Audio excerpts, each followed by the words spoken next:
Good morning, good afternoon, or indeed good evening. It's funny, they say that if you're nervous as a speaker, you should look at the audience and pretend they're naked.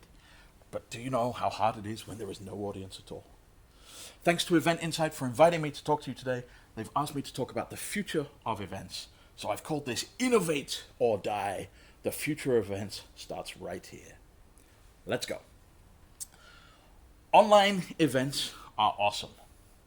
When was the last time you said that? When was the last time anybody said that? Online events are awesome. Said pretty much nobody ever. And I realize I'm talking to a whole bunch of people who do events, but I think it's true. I'm not usually a speaker. In fact, as you can see here, I'm usually an MC. And for the last 10 years, part of my work has been designing unusual events and hosting them. And then, just like you, the coronavirus came along and poof, everything that I had planned disappeared. And I went through all the phases of disbelief and denial and anger and hope all the way through the summer that things would go back to normal. And now I realize things are not going back to normal. And that means that we should not keep waiting. If we wish to remain relevant and meaningful for our audiences and do great things, then we have to start now doing new things great.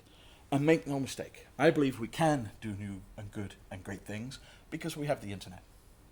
And I know what some of you might be thinking: Google Hangouts, Zoom calls, YouTube live streams, Twitch. You're sick of it. I'm sick of it.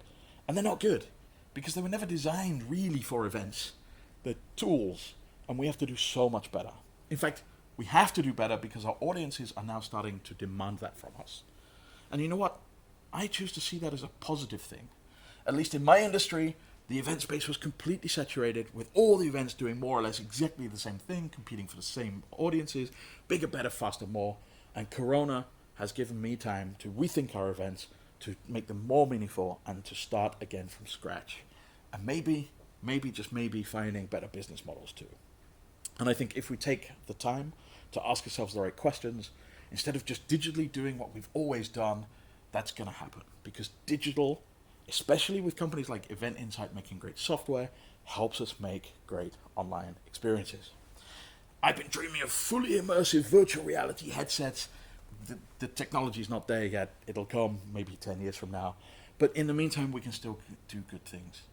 Imagine not having to have a physical location and dealing with catering and hired hospitality teams. No airline tickets, no hotel costs, no VIP dinners, no after parties, no buses, no goodie bags full of plastic crap. And if you're good at negotiating, you can get great speakers for a reduced fee because they could do multiple gigs from home on the same day. Why am I asking you this? Because budget flexibility. If we take into account all of those things, our budget becomes much more flexible. That means we can practice and play with ticketing, we can practice with our sponsorships, our partnerships, everything. I want to share with you 3 things that I think make digital events much more awesome. 1, blended content. Everything before had to be live, and if you were on a live show watching recorded content, it kind of sucked. The other way around doesn't, so we can do recorded and live and mix it all together. Let me give you an example. Whoa, what are you doing here? I'm here to show the audience that pre-recorded content can be even better than a live speaker. Not only should you be getting a customized and exclusive piece of storyline, but you can do all sorts of great stuff with editing, just like this. Just like that. Now, I was telling you 3 different ways that we can make events better, and I was at number 2. Number 2, analytics. I'm a huge privacy advocate, but with analytics we can do some really interesting things. And number 3 is the meaningful interactions, and I believe that's why we bring people together. For example, and I can't believe I'm about to say this, speed dating sucks at face-to-face events, but digitally I've seen it done really, really well, a lot of fun. Also, matchmaking based on preferences. When we've got the data, we can do a better job of that. And that's not new. In fact, many things about online events are not new, but they're being done well, or we have the opportunity to do them well, because it was previously a whole suite of different tools clicked together kind of like as an afterthought. It felt clunky, it wasn't a good user experience, and our customers felt that. And so I think now is the time where if we go back, as I said to the beginning, and think about doing new things in new ways, starting with why are we doing this and what does our customer, our participant, our audience member need, then we can make online events awesome.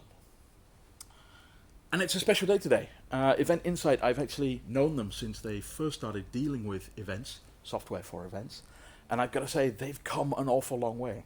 They started outside the industry, they got into that industry, and then in just the last 18 months or so, 2 years perhaps, they've been innovating and innovating and innovating, and even when I spoke for them 2 weeks ago, what they've done since then and what they are now launching today is different to what they were doing before. And that's the kind of mentality that I think we as event organizers, as speakers, as MCs can bring along to events, digital or hopefully in the future live as well, and make really good stuff happen. So to the folks from Event Insight, enjoy your launch day, keep innovating, keep going, let's go drink a beer and have a lot of fun. Thank you so much for having me. My name is Nick Stevens.